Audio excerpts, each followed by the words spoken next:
por un lado, cuando nace el cine se lo piensa como eh, un artefacto pedagógico, se lo piensa dentro de las tecnologías educativas y eso es bastante llamativo. Enseguida tiene otro tipo de desarrollo, pero uno de los primeros cines es el cine científico, el cine educativo, en el sentido de, no sé, documentar operaciones, guardar registro de no sé, de las especies del mundo, ¿no? Tiene Ujú. mucho que ver con un cine documental, también un cine, si se quiere, sociológico, ¿no? De documentar formas de vida sociológica, no sé, de la ciudad y llevarla a lo rural, etcétera.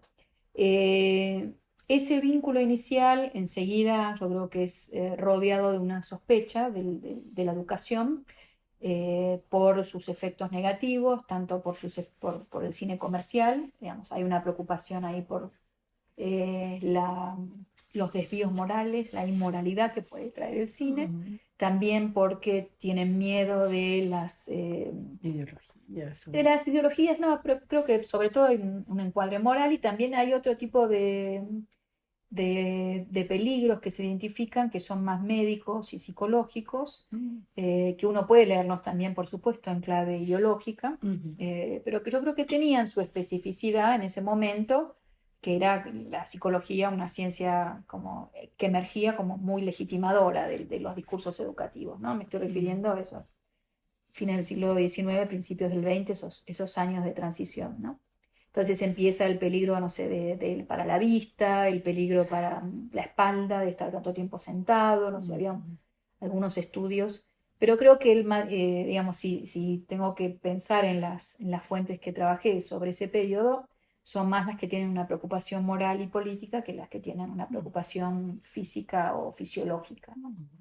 Eh, entonces, este rodeo, digamos, rodear al cine de sospecha es algo que dificulta la entrada del cine en el sistema escolar, aun cuando fue muy importante y es muy importante, ¿no? Ujú. Entonces, uno puede ver se crean los institutos de cinematografía en los años 30, pero antes de eso, muchas de las escuelas que se consideraban novedosas se construían con un cine escolar, con una sala de proyecciones, que era lo que era lo actualizado, ¿no? Era lo que había que tener. Eh, ¿Esto lo decís pensando en Europa o en América y también en también? América Latina, no sé, Ujú. algunas escuelas Faro, algunas escuelas innovadoras públicas en Buenos Aires, por ejemplo, que sí tienen una sala de cine Ujú. en el año 27, por ejemplo, ¿no?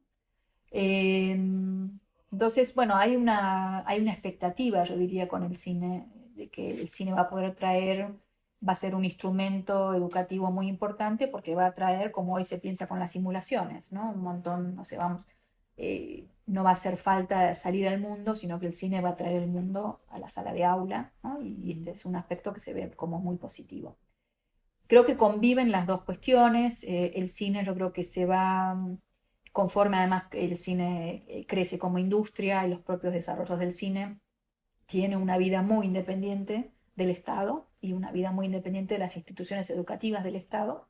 Aparecen los comités de censura, ¿no? Aparecen varios aspectos en los cuales el Estado trata de regular qué pasa con el cine, con bastante poca fortuna, digamos, más allá de que existiera la censura, encontraba el lenguaje cinematográfico la manera de plantear otras transgresiones, ¿no? Y eso también está bastante estudiado.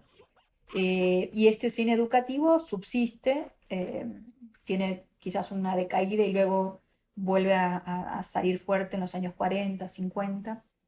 Hay que ver ahí también las cinematografías nacionales, porque los institutos de cine, hay un instituto internacional del cine educativo que se crea en Roma en los años 30, por esa misma época se crea en Argentina, en México, si no me equivoco, también en Brasil, en Europa, en Estados Unidos. Ujú.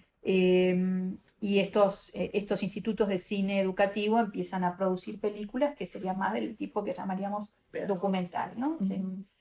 pedagógicas, bueno, muy orientadas en general a las ciencias naturales, a cuestiones de la enseñanza de la geografía, en menor medida bastante ficción, bastante poca ficción. Hay algunas experiencias que conozco en Estados Unidos, debe haber muchas más, pero como hay que hacer como cada una de esas exige un estudio en particular de películas moralistas en los años 50, se llamaba y estaban vinculadas a materias escolares, ¿no? De higiene social se la llamaban. Entonces eran una especie de pequeñas películas de ficción que tenían que ver con las relaciones de pareja, la sexualidad, las relaciones familiares, ¿no? Todas muy moralistas, ¿no? Pero bueno, muestran cuáles eran las preocupaciones de ese momento. Entonces, bueno, diría que esa es como la entrada oficial, si queremos, del cine. Hay una entrada no oficial, extraoficial o no tan controlada, que es por un lado con la educación de los usuarios, ¿no? Las jóvenes, la infancia que va al cine, y esto para la infancia urbana es algo bastante habitual. Hay algunas encuestas en Argentina de que iban los chicos una vez por semana en promedio al cine, o sea, muy frecuentemente. También en los años 30. También en los años 30, sí, sí, sí. Los años 20, en los años 30, los años 20 también, sí. En Brasil también era re Sí, masivo y era re barato. exacto, era muy masivo y bueno, también ahí aparece, por ejemplo, el cine infantil, ¿no? Ajá. Entonces también hay un cine para la infancia que tiene alguna cuestión de censura y moralización, pero no en todos los casos, ¿no? También aparece como toda esta, algo que estudié con la película de Emilio los Detectives, bueno, toda la aparición del niño travieso, del niño que hace travesuras, ¿no? En las películas, que ya es otro modelo, ¿no? No es el niño bien comportado, sino es un niño pícaro, un poco bribón, diríamos en español antiguo, travieso, que desafía la autoridad adulta, que se arregla solo, bueno, no sé, ahí aparecen otros motivos, podríamos decir, visuales. Entonces, desde el lado de la primera mitad del siglo XX, creo que va por ahí, ¿no? Creo que hay un intento de regularlo vía el cine educativo y hay una presencia del cine cada vez mayor en la cultura popular y en la educación sentimental del mundo de los niños, ¿no? Y las niñas. Eh, Todo esto, digamos, pasa por o la sala de proyección de la escuela o la sala del cine.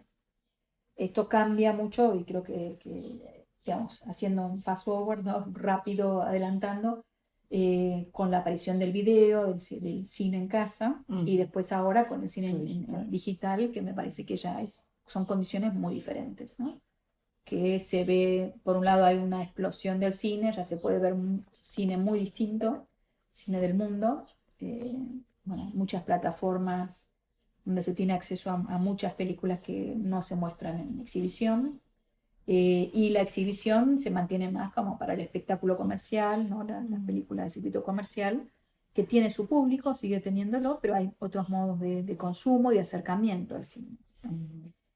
Y eso para la escuela creo que cambia bastante las condiciones, porque las escuelas, paralelamente, digamos, si uno mantiene como ese paralelo, bueno, las escuelas no tuvieron mucha innovación tecnológica en el siglo XX, más bien en América Latina bastante poco, ¿no? Entonces, si queda algo de esa gloria pasada de los años 30, 40, entonces la sala de proyección ya no existe o es muy mala, ver cine en el aula es muy incómodo, hay mal sonido, no se ve nada, eh, la luz no ayuda, etcétera. Entonces el aula no funciona como una sala de proyección de cine. Con lo cual los intentos de traer el cine muchas veces no prosperan, ¿no? Se lo usa, yo lo que vi en Argentina, por ejemplo, se lo usa como un modo cuando hay hora libre, faltó un profesor, entonces se pasa una película, pero no hay un uso educativo en un sentido más fuerte. Y lo que empieza a ver últimamente, sí, no es una proyección en el aula, en todo caso es una proyección de fragmentos, y sí más una referencia a usar el cine para tareas, ¿no? Para, bueno, vean esta película y la comentamos, hagan una investigación basada en esto, ¿no? Entonces sí, el apoyo en el cine, creo que ha crecido y ha crecido conforme a programas estatales, ¿no? Por lo menos en el caso argentino eso es muy claro. En el caso mexicano me parece que hay muy poco uso del cine, en parte porque no hay ninguna política pública que haya impulsado esto, ¿no? Y no está autorizado públicamente el uso del cine o del lenguaje audiovisual. Entonces, nada, tratando de hacer ese paralelo de qué pasa a nivel de políticas públicas o de la relación del Estado educador y del sistema educativo con el cine, y por otro lado, qué pasó con el cine, vemos que los lazos, hay momentos en que estuvieron más cerca, hay momentos en que estuvieron más lejos, ¿no? Y me parece que hoy es un momento que desde ciertas pedagogías se acerca. Para mí no es casual que se acerque en un momento en que también el nuevo enemigo son los videojuegos, ¿no? Mm. Como que los videojuegos son el consumo cultural malo y el cine ahora tiene un halo de cine culto, cine de autoridad, ¿no? Mejor, es una opción estética mejor, y entonces muchos educadores se vuelcan más al cine, también para pelear un poco con lo que proponen los videojuegos, ¿no? O lo que propone YouTube. Pero me parece que hay que tener en cuenta que los chicos ven cine en YouTube, ven cine desde los videojuegos y tienen su mirada muy moldeada por estos medios, ¿no? Sí, y es lo hegemónico, ¿no? Así En es. este momento. Sí, sí. Es verdad. Ujú. Eh, Sí. bien. Eh, oh, eh, bueno, ¿cómo recuerdas tu escuela? Esto un poco en el cine y en la Ujú, escuela, tus primeras ujú, memorias y si tuviste alguna experiencia de ujú. cine en la escuela. Sí. Mi escuela fue una escuela pública, fui a varias escuelas públicas en Buenos Aires, en Argentina. En algún sentido mis primeros años fueron años de una escuela que era bastante innovadora pedagógicamente. Hay un modelo que se desarrolla que es el plan 13, se llamaba, bueno, ya me voy a acordar bien cómo era el nombre, Proyecto 13, Plan 13, algo así, Ujú. que eran escuelas de tiempo completo, con Ah, mucha mirá. más dedicación, y ese tengo un buen recuerdo. Después, además, empezó la dictadura militar, y ese tengo un mal recuerdo de la escuela, porque la escuela era muy represiva, era una escuela en la que siempre había que estarse con cuidado respecto a qué decía uno, qué no decía, ¿no? Bueno, ahí con mucho cuidado, ¿no? Y para mí eso me afectó mucho, además mi familia nos afectó mucho la dictadura porque era una familia con mucho compromiso político, entonces sí hubo mucha fractura, ¿no? Con la dictadura, exilio, clandestinidad, etc. Nosotros, mi familia nuclear, nos quedamos en Buenos Aires, pasamos un tiempo clandestinos, después mi papá se murió y bueno, ya no salimos de la clandestinidad. Iba a la escuela todo el tiempo y ahora de grande me pregunto cómo era eso, ¿no? De una infancia clandestina. Yo seguía yendo a la escuela, pero bueno, había cambiado de escuela, ¿no? Era toda una situación en la que había muchas cosas que no compartía con mis amigos. Al mismo tiempo, la escuela pública, las maestras, algunas las recuerdo con mucho cariño, eran muy cálidas y otras eran un poco sargentos.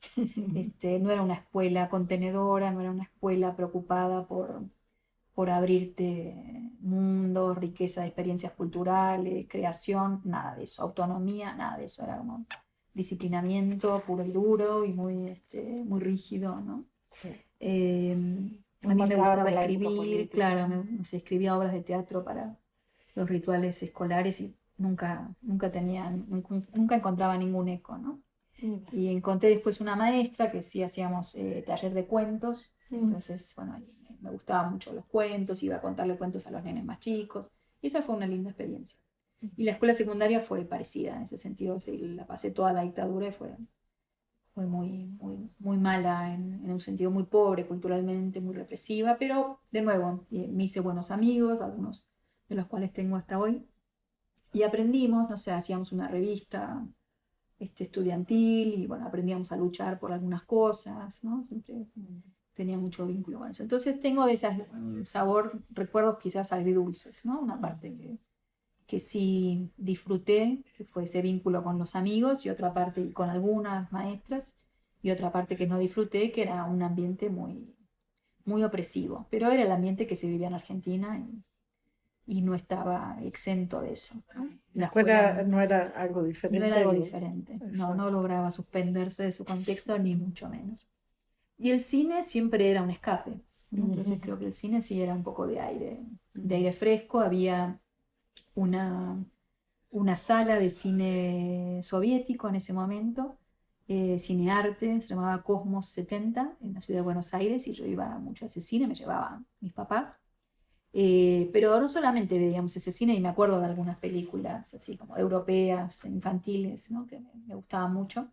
Y había una cierta, digamos, creo que mis papás sí ponían como cuidado en que viéramos cosas lindas estéticamente, no sé, Globo Rojo, o bueno, otras que no, una película checa, checas, muchas cosas de animación, ¿no? De los Chilitrinca. checoslovacos, sí, que eran hermosas. Ujú. Eh, y después también a mi papá le gustaba mucho el Trinity, le gustaban los westerns, tuvo dos hijas mujeres y tuvo que aguantarse y nos llevaba a ver los westerns con él y yo los disfrutaba también y me gustan. Hasta el día de la fecha me dan ternura. Y una película que me encantó y que hace poquito escribí sobre esa es Melody, que era una película romántica, pero era una película que yo creo que la volví a ver y la estudié más de grande. Y era muy interesante porque era una rebelión, ¿no? Estudiantil. Y a mí eso me encantaba. O sea, rebelión estudiantil más historia de amor era imbatible para mí. Política y amor juntos. Claro. Y Melody, yo creo que la vi como 11 veces en el cine. En esa época no había DVD, así que era ir siempre al cine. Y había algo que pasaba también por las películas comerciales, por lo cual también hoy no tengo una postura como rígida respecto a eso, ¿no? Que eran, no sé, me acuerdo de Fiebre del Sábado a la Noche, que bueno, logré, también tenía que ver con la transgresión, porque era prohibida para menores de 14 años y yo fui a verla con 12, haciéndome pasar por más grande, y estaba muy orgullosa y fue así como, wow, ¿no? Todo un acceso a esto, a mundos distintos, ¿no? A lo erótico, a lo placentero, al baile, que en el contexto de la dictadura argentina todo era ganancia, era así, ¿no? Entonces el cine sí daba otra frescura. Y creo que desde ahí nada, siempre me gustó muchísimo el cine, ¿no? Y más de grande, ya cuando entré a la facultad, iba siempre al cine, iba a la facultad en el centro de Buenos Aires, y entonces era siempre ir al cine 3, 4 veces por semana, todo lo que podía lo veía en el cine. Claro. Me encantaba. Y creo que esa es la época en que más fui al cine, más. Si tengo alguna cultura cinematográfica es de esa época, porque después ya no es tan fácil ir tanto al cine, ¿no? Un concepto de eso. Uh-huh. ¿Y en la escuela no viste nada de Y cine? en la escuela no daban nada de cine, no. No. Me acuerdo de alguna proyección que hacían, por ejemplo, pero era comercial y que ahora, honestamente, creo que era una muy mala opción, pero nos traían estos cortos sobre. Era algo parecido a la educación sexual, te diría, pero ni siquiera, que eran los cortos de los productos femeninos, ¿no? Para la primera menstruación y esas cosas. Pero no, nada interesante, nada interesante. No había condiciones para proyectar, ¿no? Así que estaba muy divorciado. Tampoco recuerdo que habláramos del cine, pero sí íbamos con mis amigos de la primaria y íbamos al cine, ¿no? Era una época en que los chicos, bueno, nos movíamos solos por el barrio, y me acuerdo que había un cine cerca de la escuela, y era todavía esos cines, era un cine de barrio, o sea, ya las salas comerciales no lo hacían, pero los cines de barrio te pasaban 2 o 3 películas, ¿no? Me acuerdo de haber visto Chaplin en el cine, en la pantalla grande, con mis compañeros de primaria, ¿no? Que íbamos y daban tres películas al hilo y te quedabas toda la tarde, y era estos cines que en el intermezzo abrían, eran arriba un techo corredizo, lo abrían, ¿no? Me acuerdo que, bueno, los de arriba que escupían, se hacía un pullman, era todo un evento social de salir, estaba lleno de chicos y la pasábamos bárbaro. Claro, era toda una experiencia, ¿no? Era lindísimo. Pero me acuerdo de haber visto Chaplin en el cine, que me había encantado, y ahora ya no lo ves en el cine, lo ves No, en DVD. y esos cines de calle nunca Así más. es, nunca O sea, más. al shopping Sí, para ir sí, al sí. cine, ahora los chicos. O iglesias, sí. O iglesias y estacionamientos. Ay, Así es. terrible, una tristeza. Precioso. Bueno, estaría de acuerdo en describir nuestros días. Sí. Sí, nuestros días son de observación permanente, pero a ver, él dice observación permanente, me imagino yo, en un sentido del panóptico, de que te están siempre observando, pero también de que estamos siempre observando, ¿no? Ajá, Uno podría tomar las dos los dos cosas, sentidos, ¿no? sí. Creo que, bueno, en general con Foucault se enfatiza más Lo contrario. lo panóptico, Ujú. y menos que hay toda una educación de la mirada en el sentido de una formación de la observación, ¿no? Ujú. Pero ahí no veo la relación con lo que sigue, ¿cómo la habías pensado? ¿Qué matices podrías hacer? Yo en realidad lo tomé en el otro sentido, no tanto en el de ser observado, sino En el de observar. cómo es que la escuela puede cortar este Ujú. régimen de omnipresencia, de tener que estar mirando todo el tiempo el Ujú. celular, el Ujú. WhatsApp, el Facebook, Ujú. más Sí. más Ujú. por el aviso. Sí. Sí, yo creo que la escuela es En este momento yo le veo muchas potencialidades. Paradójicamente hay mucha gente que decreta el fin de la escuela Sí. y para mí es una institución que podría cumplir muchísimas funciones, no siempre las cumple, pero creo que sería importante que las cumpliera, ¿no? En términos de recontextualizar o de recolocar algunas lógicas o prácticas contemporáneas en función de otras preguntas, de otras búsquedas, de otras trayectorias de saber, ¿no? Yo ahí estoy utilizando últimamente bastante todo el trayectorias de saber, está de moda lo de movilización de saberes, ¿no? Pero eso después lo diré. Con una idea de que el conocimiento implica moverte de un lugar a otro, ¿no? Uno cuando aprende parte de saber ciertas cosas a saber otras, a poder hacer otras cosas con eso que aprendió, ¿no? Y en ese sentido, esa trayectoria de conocimiento lo trabaja mucho una línea que trabaja más como una historia material del conocimiento, del saber, ¿no? Entonces, bueno, ¿en qué espacios, con qué artefactos, qué secuencias introducen, ¿no? ¿Por qué caminos vas? Quizás esta idea de camino, ¿no? Hay ciertos caminos por los que uno va, metafóricos y a veces reales, ¿no? Entonces, ¿qué caminos o qué trayectorias de conocimiento se habilitan con una búsqueda en Internet, en Google?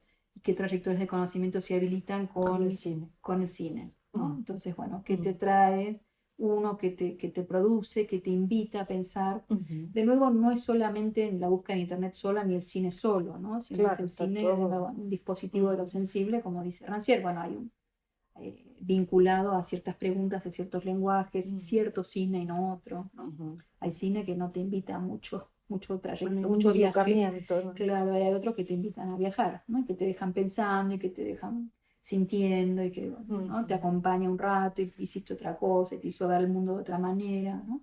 Y te dejó con imágenes distintas, ¿no? Y hay otros cines que no. Entonces, yo creo que la escuela es un lugar que puede colocar preguntas diferentes, que puede promover caminos diferentes de conocimiento. Me parece que es de las pocas instituciones, no digo que sea la única, creo que sí es la única que tenemos con esa idea de para todos, ¿no? Creo que la escuela tiene mucho que ver con una distribución de la experiencia a todos. Y en ese sentido, bueno, hay quienes hacen ese camino porque en la casa lo tienen más cerca y hay muchos que no lo hacen porque en la casa o alrededor no lo tienen cerca, y la escuela me parece que tiene que estar ahí para apoyarte, ¿no? Y también en todos los casos, creo que, digo, en en tu casa te ofrecen ciertas cosas y no otras. Y también está bueno aprender de cómo lo hace el vecino y cómo hace aquel otro y cómo lo hizo esa maestra y cómo lo hizo la otra maestra, ¿no? Entonces, esa posibilidad que ofrece la escuela de suspender esa inundación de imágenes, ¿no? Pensando más en esto que dice Foucault y bueno, que hoy se habla mucho de esta saturación de imágenes, ¿no? Vivimos, dice Didi Uberman, bueno, vivimos en una época de una imaginación lastimada por la saturación de imágenes, ¿no? Y, ¿no? Antes se operaba más por sustraer, por censurar. Hablábamos de las instituciones de censura del cine. Bueno, hoy no hace falta porque tenés tantos que te perdés, ¿no? Y más bien lo que hacen es te ponen un estímulo más fuerte al lado para que no se note aquello que no quieren que se note, ¿no? Claro. Digo, sigue existiendo la censura lisa y llana, pero muy minoritaria, comparado a lo que era en otros momentos del siglo XX. Entonces, bueno, ahí creo que la escuela sí puede hacer algo para, por un lado, dirigir la atención, ¿no? Hacer eso que dice Vergala de designar, ¿no? Decir, bueno, esto es para ti, ¿no? Él dice, en esta época de Internet es más importante que nunca hacer esa designación. Y decir, mira, de todo esto que anda circulando, esto, ¿no? Mira esto, porque esto te va a decir algo que yo creo, y además yo creo porque yo te conozco, porque te vengo viendo, te vengo escuchando, vengo conversando con vos y me doy cuenta que esto te puede interesar, ¿no? Y ese acto de designación para mí es lo que hace la escuela. Pero bueno, tiene que haber una designación y ahí creo que el lugar de los profesores es muy importante. No es solamente el currículum, que yo creo que por supuesto es muy importante, de las experiencias que se ponen para todos, sino también de ese diálogo y adaptación a cada uno, ¿no? Sabiendo no se puede personalizar la educación por completo, pero sí hay una escala humana, ¿no? Hay una escala humana que me parece que es central, de ese vínculo en el aula, en el vínculo cotidiano, ¿no? Y me parece que ahí sí podemos apostar a suspender un poco el flujo de imágenes y volver a mirar ciertas cosas, ¿no? Me gusta mucho ahí el trabajo, por ejemplo, que hace Alfredo Har, un artista visual chileno que vive en Nueva York, y él trabaja mucho con imágenes que podemos llamar traumáticas, ¿no? De atrocidades, masacres, y bueno, es cómo volvemos a mirar eso. Siempre él arma instalaciones, ¿no? Él empezó como fotoperiodista y cada vez más, bueno, piensa que esas fotos tienen que circular dentro de instalaciones que construyan otra visibilidad para esas imágenes, que Para que no parece se que ya las repitan. vimos, ¿no? Claro, ya vimos todas, ya vimos niños muertos, ya vimos, ¿no? Masacres, cadáveres por todos lados. Bueno, ¿cómo volver a mirarlas? ¿Cómo volver a acomodarnos con eso, acercarnos a entender qué drama humano hay ahí?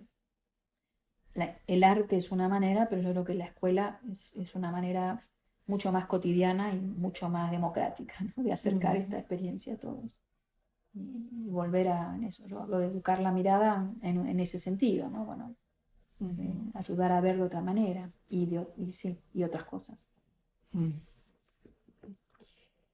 Wow.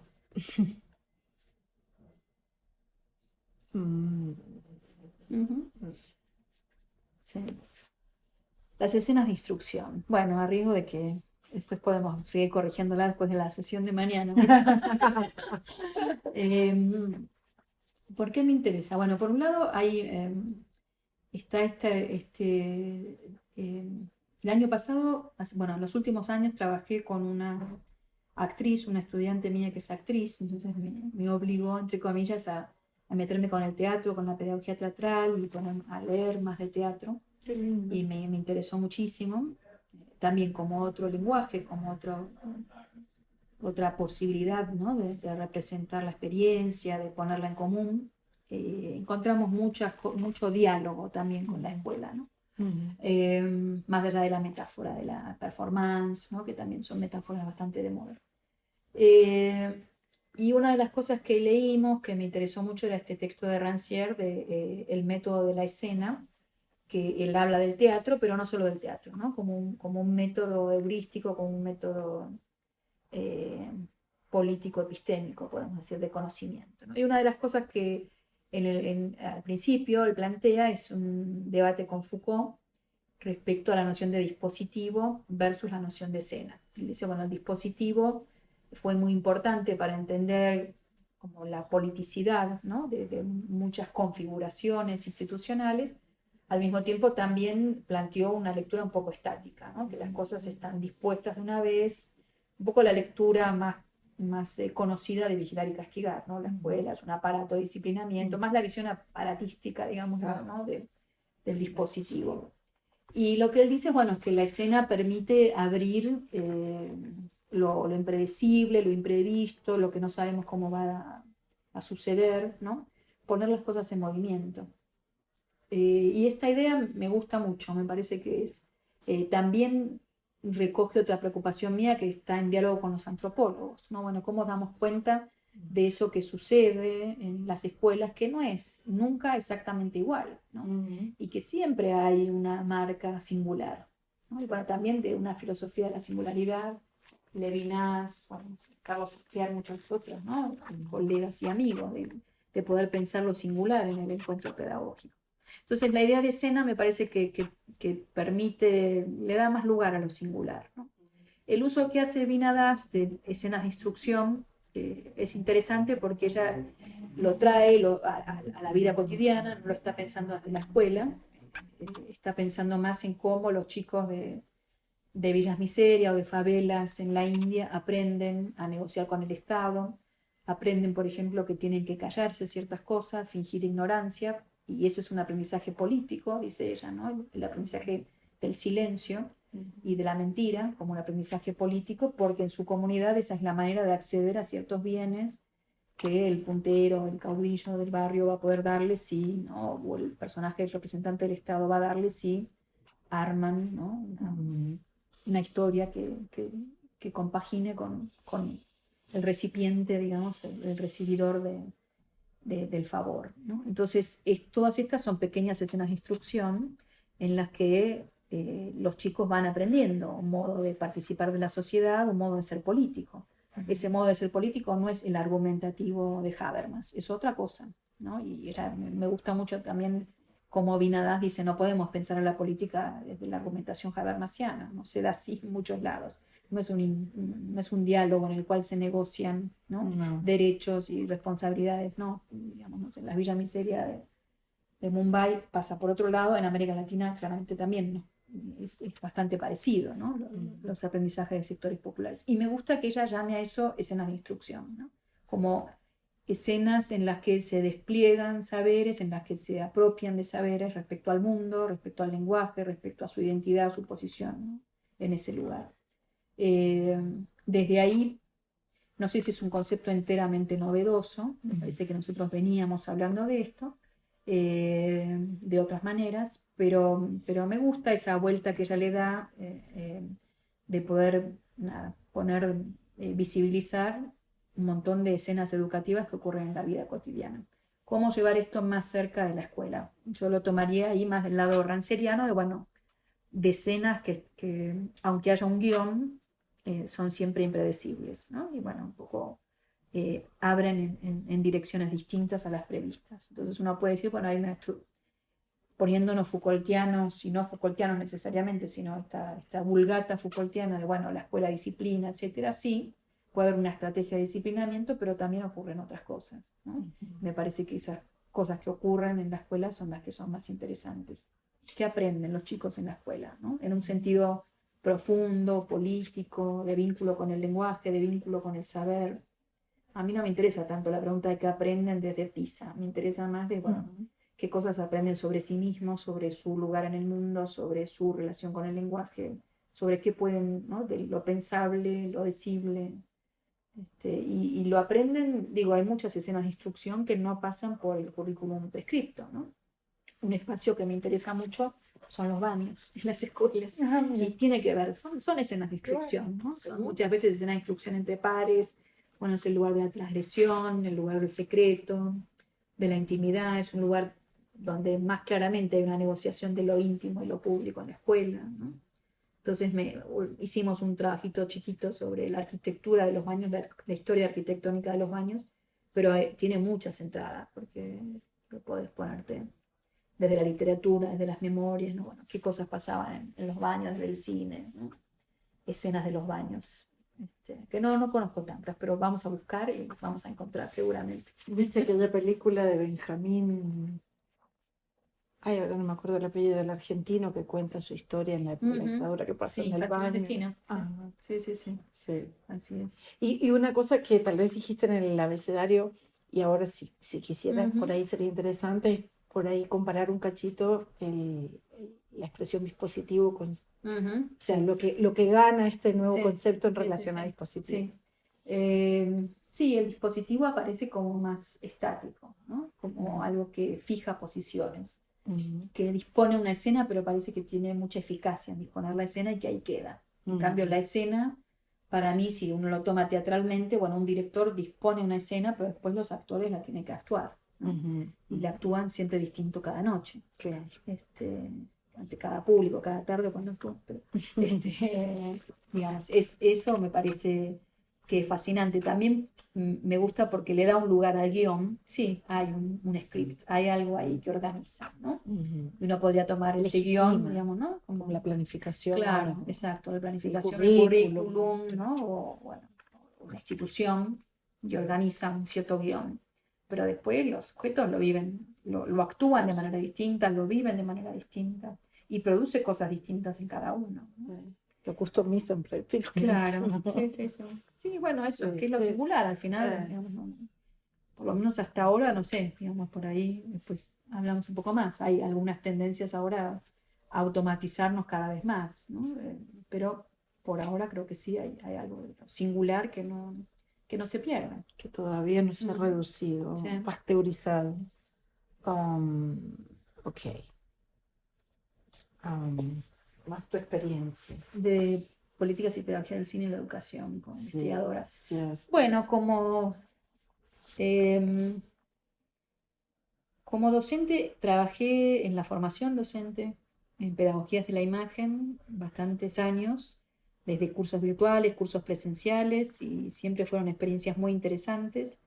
Eh, Creo que en Argentina hubo una corriente fuerte y hoy se ve en los diseños curriculares de la formación docente, por ejemplo, que está incluido como problema, como materia incluso, ¿no? Lenguaje audiovisual, bueno, de maneras más amplias, no es cine solamente, ¿no? Pero sí las pedagogías de la imagen me parece que sí están más aceptadas como que es necesario introducirlas al currículum, ¿no? Como investigadora hice varias investigaciones, dirigí tesis sobre esto, sobre el cine en la escuela, sobre la historia del cine en la escuela, sobre el presente del cine en la escuela. Eh, También codirigí una tesis en Brasil, Argentina-Brasil, una mirada comparada. Eh, no sé, es un tema que a mí me fascina y hace muchos años me viene interesando mucho, ¿no? Eh, Ahí lo vinculo quizás a la quinta. Bueno, de ahí que encontré, se usa, creo que algo ya comenté, ¿no? Pero el cine se usa a veces como opción para llenar el tiempo libre en la escuela, se usa de una manera moralista, no sé, vimos en historia, por ejemplo, en ciencias sociales se usa bastante, y se usa el cine de ficción como cine documental, ¿no? Y yo creo que creo que es un mal uso en ese caso, porque el cine de ficción es un cine de ficción. Entonces, no sé, de repente dan Roma para enseñar Roma, y no, la película Roma no es necesariamente no es una buena reconstrucción, punto, ¿no? Y en todo caso, si la querés trabajar, bueno, Pero no de Cuarón, estás hablando de no, Roma, claro, Roma. Sí. La Roma más vieja. Sí, sí, sí. No, no Roma de Cuarón, claro.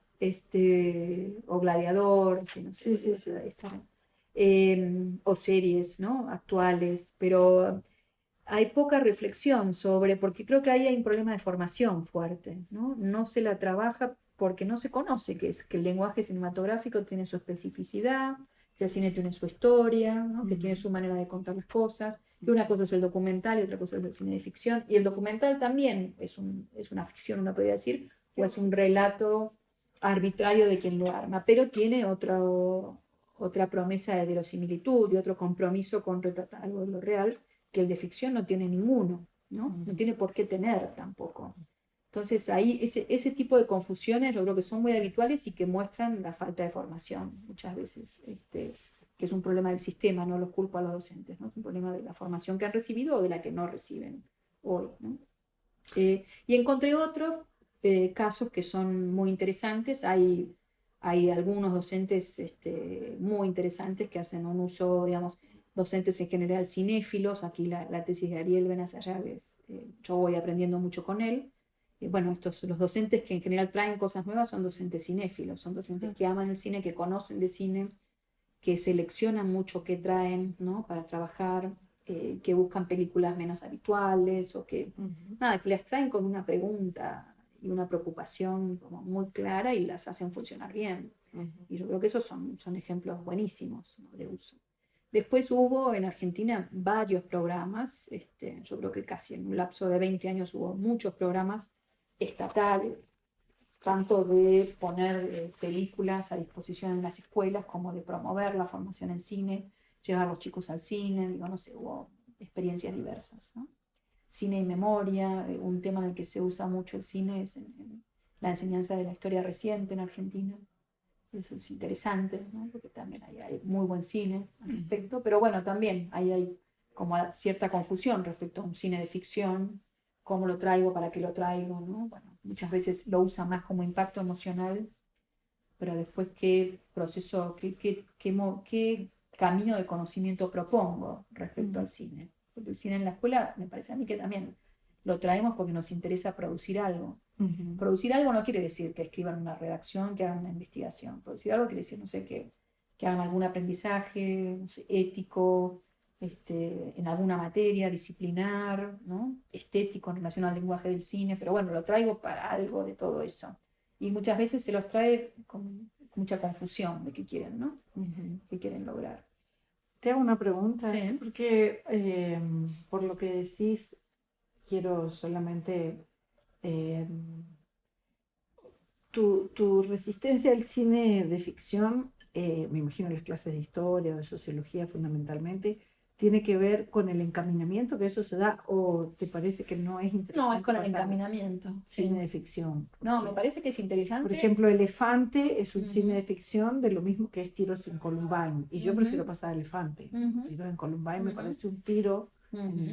en la Sí, barriga, y sobre sí, todo sí, para sí. pasarlo a la escuela, por la Ujú, hora, ujú, por la estética. ujú, Pero bueno, quería escucharte porque, para ujú. que No, no no, quede no, esa claro. confusión o la Sí, sí, impresión, sí. ah, no, dice Inés No, no, Ruse no que no se estoy, pase claro, de... no estoy para nada en contra del cine de ficción. Lo que pensaría es esto, en qué secuencia se inscribe, Mm, ¿no? ujú, Y cómo lo voy a tratar, o sea, qué ujú, tipo de material es, no saltearme, qué tipo de material es, entendí. ¿no? Ujú, Qué tipo de género trae, cómo lo cuenta. Digo, hay, por un lado que hay que trabajar un lenguaje cinematográfico si traigo el cine. ujú, Lo que hace muchas veces la escuela es, me lo salteo y paso directamente al contenido. Entonces el claro, cine es como un vehículo para un contenido sí, sí, y me total. salteo todo eso. Y lo que digo es que no hay que salteárselo, ya sea Ok. documental, porque el documental también tiene eso. No digo que el documental es la verdad y la ficción es mentira, para No. nada. El documental cuenta su verdad o cuenta la verdad a su manera, ¿no? Y bueno, selecciona ciertas fuentes y deja fuera otras, o ciertas voces y deja fuera otras, pero eso hay que aprender a verlo así. Ujú, Hay que aprender a discutirlo, a pensarlo, y por ahí uno lo aprende porque vio 5 o 10 documentales, no lo aprende y no es una cuestión de que ahora te pongo las 10 reglas del documental, sino que es no. también ejercitar una autonomía en criterio propio, ¿no? Ajá, Y ese criterio también tiene que ver, como dice Bregalat, con la frecuentación. claro, Si yo veo uno y me quedo con ese uno, esa es mi única referencia. Si yo veo 10, bueno, veo que hay maneras de contar esto distintas, ¿no? claro. Tenemos el problema de que en la escuela no tenemos tiempo para ver 10, bueno, pero por ahí uno puede pensar en programas para todo el año, programas para incluso todo el ciclo. Y decís, bueno, que a lo largo de la escolaridad se vean estas películas o se trabaje con tantas, qué sé yo, no sé. Me parece que todo eso exige, sí, una planificación mucho más coordinada, más colectiva, Ujú, que sea más, un uso más interesante, ¿no? ujú, Y de nuevo, el cine no es un vehículo neutro de contenido, ujú. porque además eso lo tratan igual que trataban al libro de texto, más o Sí, menos, sí, ¿no? sí, Como que el tal libro de cual. texto lea de Ujú, páginas 77 a 78 y entonces ahí va a ujú, tener la respuesta a todo y ahora vea la película y también va a tener la respuesta a todo. No, ¿no? Ni en un caso ni en el otro. claro. Me parece que con los libros ya tenemos, o está más difundido, no en todos, un tipo de trabajo un poco más crítico, con el cine menos, ¿no? Ajá, verdad. Muy verdadero. Hay un libro muy lindito, muy lindo, no sé si es conocido, porque para nosotros es casi un manual y yo lo adoro, que es El deber y poder de Jean-Louis Comolli, Ah, ujú, que es, no lo leí. trabaja, es un Ver y documentalista poder, sí, francés, sí lo Ver y conozco. Poder, pero justamente esto que vos decís, bueno, Ujú, lo trabaja en 400 ujú, páginas, pero es eso mismo, o sea, lo ujú, que vos acabas de decir y otra cosa interesante que él dice es que ah, cuando un cine documental, pero cualquier cine, consigue tener ese impacto, cuando tensiona la creencia con la duda. ujú. O sea, Claro, si te exacto. captura absolutamente no Sí, sirve, y sí, si no sí, le sí, crees nada tampoco. O sí, sea, sí, sí, esa sí. tensión de Ujú, creencia y duda es ujú. preciosa. Sí, sí, sí, está bueno. Está muy viejito, pero es Ver y poder. ver y poder. Ver y poder. Tengo el PDF. No, dale, mándamelo. Dale, Después de las mándamelo. cosas que hemos hablado, que he visto Ujú. que tenés algún interés, Dale, te mando haceme un la mail, lista, y mandame. ahí Sí, si te sí, sí, mira. interesa, o por los chicos Sí, que estás orientando en el sí, área, que pueden dale. ser cosas. Ujú. Bueno, belleza.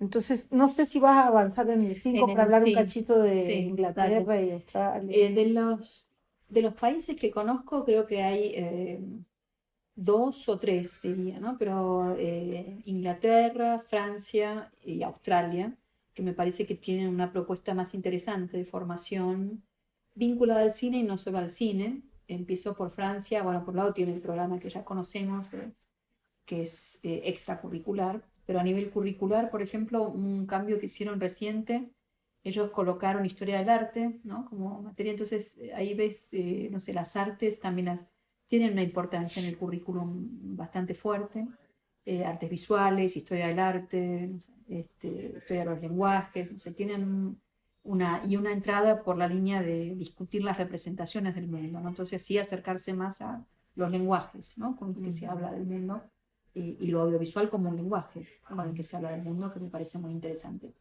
Inglaterra tiene una historia larga, ya debe tener 60 años en que tiene educación en medios. No es una materia obligatoria, pero es una materia que tiene cada vez más legitimidad, que se da sobre todo en los años entre 14 y 16 años, y antes tenían Media Education y ahora tienen uno sobre cine, Film Studies, ¿no? Específicamente. Los Film Studies es muy interesante porque trabajan, bueno, conceptos del lenguaje cinematográfico y también realización, ¿no? Entonces, bueno, como criterios de apreciación, por un lado que puedan hacer una buena crítica de cine, que hay mucha discusión respecto a esto, pero yo creo que también trabajar en lo que se llama, es muy clásico el nombre, ¿no? Apreciación, pero sería algo así como las disposiciones estéticas, ¿no? Y las disposiciones estéticas, por supuesto, también se educan. Claro. Y uno las enriquece leyendo, discutiendo, viendo cómo otros lo hacen, ¿no? ¿Qué dijeron? Entonces, entre otras cosas, esto es que los chicos produzcan críticas de cine, ¿no? Y que aprendan a hacer cine, ¿no? No sé, las tomas, conceptos de luz, de sonido, etcétera, ¿no? Entonces es una materia, a mí me parece bien interesante. Y me parece que hoy con la difusión de celulares y que todos, de hecho, hacemos pequeñas películas, somos todos un poco cineastas, entre comillas, bueno, nada, que lo hagan mejor, que lo hagamos mejor, ¿no?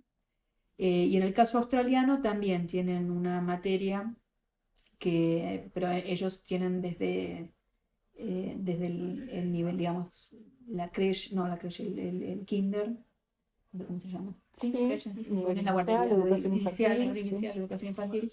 Tienen educación en medios, y tienen, creo que se llama Media Technologies, no me puedo fijar bien el nombre. Pero también es muy interesante porque van con esta idea de, por un lado, la apreciación, la crítica, y por otro lado, la realización, y desde muy chiquitos. Entonces, no es en Inglaterra, es en los años superiores de la secundaria, en Australia desde chicos, ¿no? No sé cómo se está haciendo esto, el currículo es del 2010, debe haber estudios, no los conozco. Pero sí me parece que ya hay como muchos sistemas educativos que lo están tomando como parte del currículum prescripto, ¿no? Y me parece que el movimiento es hacia ahí, que hay que salirse de esta idea del currículum PISA de lengua, matemática, ciencias naturales, y pensar que hoy tenemos muchos lenguajes disponibles, muchos espacios disciplinares o de producción de conocimientos que vale la pena traer a las escuelas, y hay que traerlos lo mejor posible, ¿no? Y que la producción de imágenes hoy es fuertísima. Entonces, me parece a mí que mejor que tomar eso, problematizarlo, sistematizarlo, enriquecerlo, darle otro lenguaje, otros procedimientos, ¿no? Yo creo que sí habría que irse a una obligatoriedad. En Brasil hay una obligatoriedad de exhibir, pero también tampoco nadie la controla, ¿no? O sea, Claro. pero de la base nacional curricular común lo volaron. Bueno, Lamentablemente no entró tan tenue que, y con la tercera revisión que hizo el equipo sí, Bolsonaro desaparece. desaparece. Bueno, bárbaro. Una de las cuestiones que dividen docentes e investigadores entre medios es la conveniencia de que sea curricular o extracurricular. En el caso que esto fuera, que no hubiera Claro, ninguna posible. carencia. Pero es un poco lo que dijiste Sí, recién. sí, La sí. tendencia es que sea, bueno, Es no que sé. sea curricular. Yo creo que las dos cosas son importantes, y creo que las actividades extracurriculares y las optativas tienen un lugar que es importante en el currículum, porque es también lo que se hace por elección, y siempre hay otro involucramiento identitario, personal, en las cosas que uno hace por elección y no por imposición, ¿no? Y otra profundidad. Y otra profundidad, porque, no sé, tienen menos exigencias de evaluación estandarizada, tienen más libertad para el espacio y el tiempo, no sé, hay muchas ventajas de que sea extracurricular. Al mismo tiempo, me parece que también hay que reconocer que es una especie de conocimiento básico, ¿no? Hoy, que es un lenguaje que todos usamos, bueno, mejor usemos lo mejor, ¿no? Y creo que también para mí no estaría mal que si hay una disciplina, una materia que es lenguajes, que se trabaje en los lenguajes, ¿no? Y que se los trabaje en Francia, por ejemplo, sí se está como insistiendo en que se trabaje más como lenguajes todos los matemáticos, ¿no?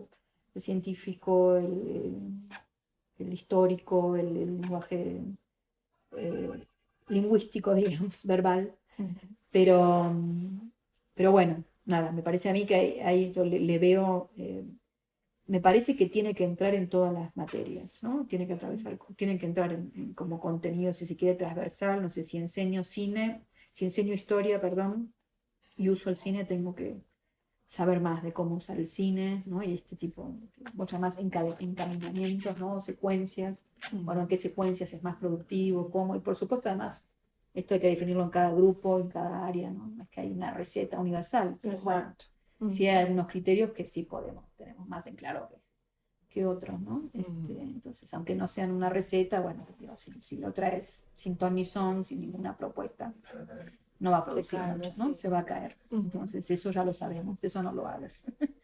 O si lo traes como vehículo neutro de contenidos, es un uso poco productivo. Te puede funcionar, los alumnos pueden interesarse por cada una película, qué sé yo, pero te quedaste muy a las puertas de algo que podría haber sido más interesante, ¿no? Claro. Y en ese sentido me parece que hay que tener mejores criterios. Pero sí, yo diría, bueno, que entre por todos lados, no es una solución de compromiso, pero me parece que sí hay que defender que entre como contenido curricular, que sí hay que pensar que es hoy una forma de producir conocimiento y de conocer el mundo, que en cualquier disciplina puede entrar. Y por otro lado, me gustaría que hubiera para los que están más interesados, bueno, propuestas extracurriculares, ¿no? Optativas que vayan en otras direcciones. No sé, querés hacer cine de animación, querés hacer, no sé, conocer el cine del mundo, querés un cine debate, querés una cineteca. Bárbaro, no sé, ¿por qué no? Buenísimo. Siempre se plantea desde la dualidad y es una salida bárbara. Bueno. Sildo Meirelles lee en un documental que lleva su nombre, Lo perecible es una condición metafísica superable por la concentración de que el universo es finito, ya la descartabilidad es una práctica económico-consumista fundada en la ilusión de infinitud, perecibilidad es saber que vamos a morir, descartabilidad es suicidar por eso. ¿Qué importancia tienen las cinetecas y museos para la articulación del cine y la escuela, en la formación docente de públicos, en tiempos que la producción acelerada de novedades tiende a desactivar la memoria colectiva, como si las condiciones cotidianas de comunicación y acceso a la información de un hiperpresente contribuyeran para un cierto olvido progresivo del pasado? Bueno, ahí se vincula bueno, a lo que después lo demás, ¿no? Pero estoy de acuerdo con lo de Sildo Meirelles. Respecto a que digamos, el régimen visual hoy es un régimen que opera por esto que decíamos antes, saturación, por abrumarte, por un flujo incesante de imágenes en el cual ya no ves nada, ¿no? Ves tanto que no ves nada, y por lo que hay otra artista, creo que es francesa marroquí, ella llama los registros, la idea de los registros amnésicos, ¿no? Bueno, las imágenes hechas para perecer, imágenes descartables. ¿Cómo se llama ella? Ella se llama Sophie Berreri. Y también Joan Foncuberta, que es un historiador de la fotografía catalán, muy bueno, él dice las imágenes Kleenex, ¿no? Las imágenes descartables. Vivimos en esa época. Entonces, efectivamente, ahí creo que una idea de archivo, de museo, ¿no? De cineteca, ayuda a un vínculo más desde lo que es necesario guardar, preservar, que perdure, ¿no? ¿Qué queremos que perdure, ¿no? ¿Qué pensamos que puede ser más perdurable y qué es descartable? No estoy diciendo que no sé, que los chicos saquen menos fotos. En las investigaciones que hicimos nosotros, por ejemplo, a mí me sorprendieron algunas cantidades. No sé, los chicos nos contaban, adolescentes, vamos a bailar y sacamos 400 fotos una noche. Y digo, ¿qué haces con las 400 fotos? Bueno, las subo a la carpeta, listo, qué sé yo. Bueno, creo que hoy igual, no sé si sacan 400 fotos, esto es hace unos años. Pero sacan muchas. No sé, una de mis estudiantes está trabajando sobre selfies y ella hizo encuestas y entrevistas. Sacan 40, 50 selfies por día. Después guardan 2 o 3. Ahí hay una operación de selección, ¿no? Sí. Y bueno, tiene mucho que ver con las que se ven mejor. ¿Qué quiere decir que se vea mejor? No sé, como que hay un montón de criterios operando. Algunos artísticos que están permeando la cultura popular, ¿no? Respecto a las poses, a la iluminación, y otros más de la propaganda, bueno, más de otros regímenes estéticos, podemos decir. Pero entonces, ahí el lugar de los museos creo que va a ser, la cineteca va a ser central, ¿no? Para preservar algo de esta memoria. Yo pienso con mirada de historiadora, frente a esta proliferación, a esta explosión del archivo, que de esto se va a guardar. Vamos a perder todo, probablemente, porque, no sé, incluso hoy pasa, a mí me pasa, supongo que a vos también, que bueno, esto dónde estaba, y que yo, y tenés tantas cosas que ya no lo encontrás. Exacto. Los criterios para guardar. Sí, son muy raros, ¿no? Se te rompe la computadora, puedes perder muchas cosas, bueno, te roban el celular, si no tenías backup lo perdiste, o el cambio de una tecnología a otra también perdiste, ¿no? Cosas que guardaste en un floppy ya no son accesibles, o en USB que ya no te lees, las nuevas entradas lo perdiste, bueno, no sé. Digo, hay cosas que estamos discutiendo y que los archivistas están preocupados, ¿no? Bueno, ¿qué vamos a guardar de esto? ¿Cómo lo vamos a guardar? Creo que tiene que haber operaciones de selección, ¿no? Tiene que haber operaciones de selección ahí fuerte y de pensar en, bueno, en qué memoria colectiva se construye, ¿no? De diálogo intergeneracional, bueno, qué del pasado podemos seguir preservando, qué del presente también, ¿no? Digo, hay una mirada sobre el pasado, las cinetecas se pensaron mucho hacia atrás. Hoy también, ¿no? Bueno, de este cine amateur, bueno, cómo piensan el presente para el futuro, ¿no? Y que no quede solamente lo más viral, ¿no? Que queden otras cosas, lo más popular, sino que queden otras producciones. O sea, es un gran problema, la verdad que es un gran problema.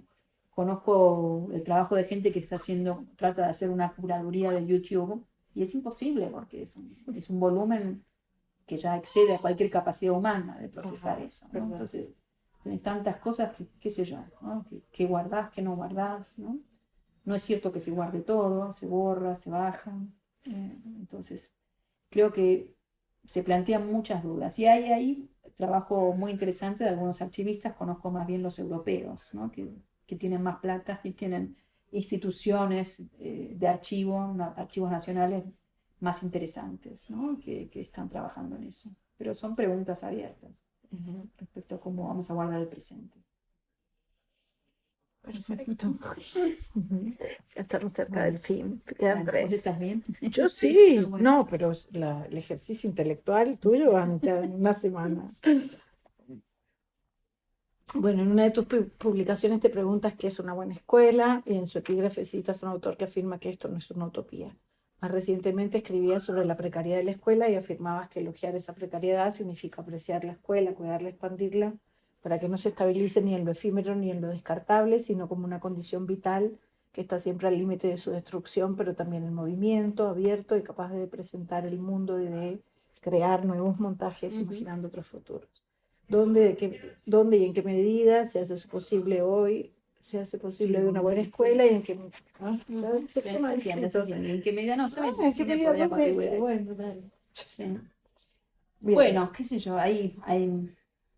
antes decía, ¿no? Hoy hay muchas escuelas que no son escuela en un sentido, eh, como yo entiendo esto de una buena escuela, ¿no? De que logren, uno podría ahí tomar la hipótesis de Magellane, que a mí me gusta, de bueno, una escuela que logra suspender un tiempo y un espacio para un cierto tipo de trabajo con el conocimiento, eh, que es también un trabajo público, ¿no? Que es un encuentro con la alteridad, no sé, como dos o tres rasgos que yo diría, ¿no? Bueno, que produzca un cierto tipo de trabajo con el conocimiento, que implique ponerte en contacto con lenguajes y procedimientos más rigurosos, menos cotidianos, ¿no? Que implique un salirte de tu mundo, bueno, Magellane dice, bueno, alzarte sobre, creo que es de Arendt la expresión, ¿no? Alzarse sobre sus hombros.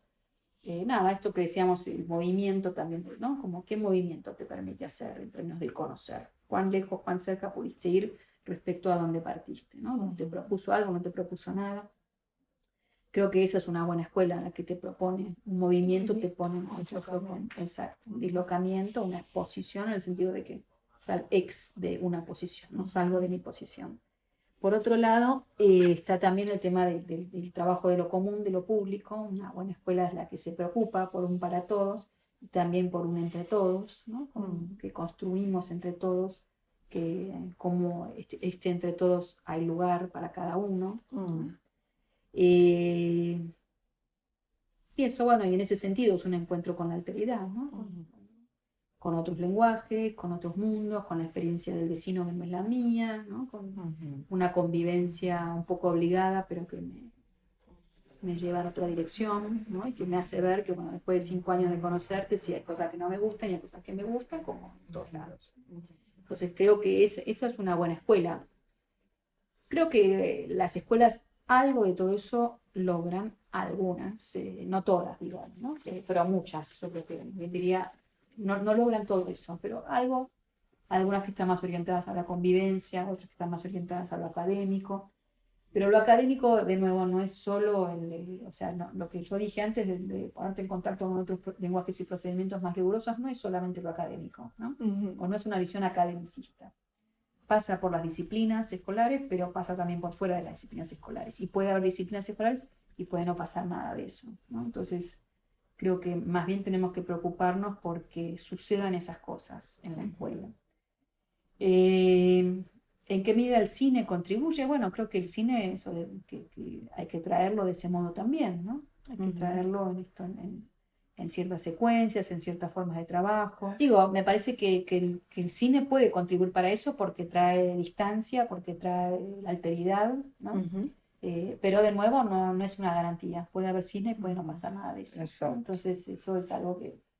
¿Y puede haber escuelas sin cine? Sí, puede haber escuelas sin cine. Creo que una escuela con cine es una escuela más rica, ¿no? Es una escuela que abre mundos y que, de nuevo, tanto por lo que yo veo en el cine como por lo que el cine es a la experiencia contemporánea, me parece que el cine tiene que estar en la escuela, ¿no? Porque es parte del mundo contemporáneo. Colocar al cine en otras series, ¿no? Quizás uno ve cine o trabaja cine desde el cine nada más y es una cosa, pero si lo trabajas junto a otros conocimientos escolares, bueno, van a aparecer otras asociaciones, otras preguntas que me parece que son ricas, ¿no? Y después también, bueno, esto de las prácticas de producción y de compartir imágenes hoy, hay algunos estudios que se están haciendo, todavía igual es como muy temprano para saberlo, ¿no? Pero me acuerdo de una investigadora holandesa que estaba trabajando respecto al vínculo con el cine para chicos que empezaron haciendo películas desde muy chicos, ¿no? Y ella contaba esto, de que, bueno, sus hijas al año y medio, no sé, le sacan el celular y empiezan a grabar videos, ¿no? Y es una forma también de acercarse al lenguaje audiovisual y eventualmente al cine. Y ella dice, bueno, ¿qué pasará con estas generaciones educadas así, ¿no? Con 1 año y medio estaban Sí, filmando. sí. ¿Quién es ella? Se llama, no me acuerdo, voy a buscar. Bueno, no, pero lo después te tengo lo ahí. Sí, pregunto. sí, sí. Es interesante. Y ella habla, bueno, trabaja con CRs, no sé, la parte pedagógica no sé si es tan interesante, pero Ajá.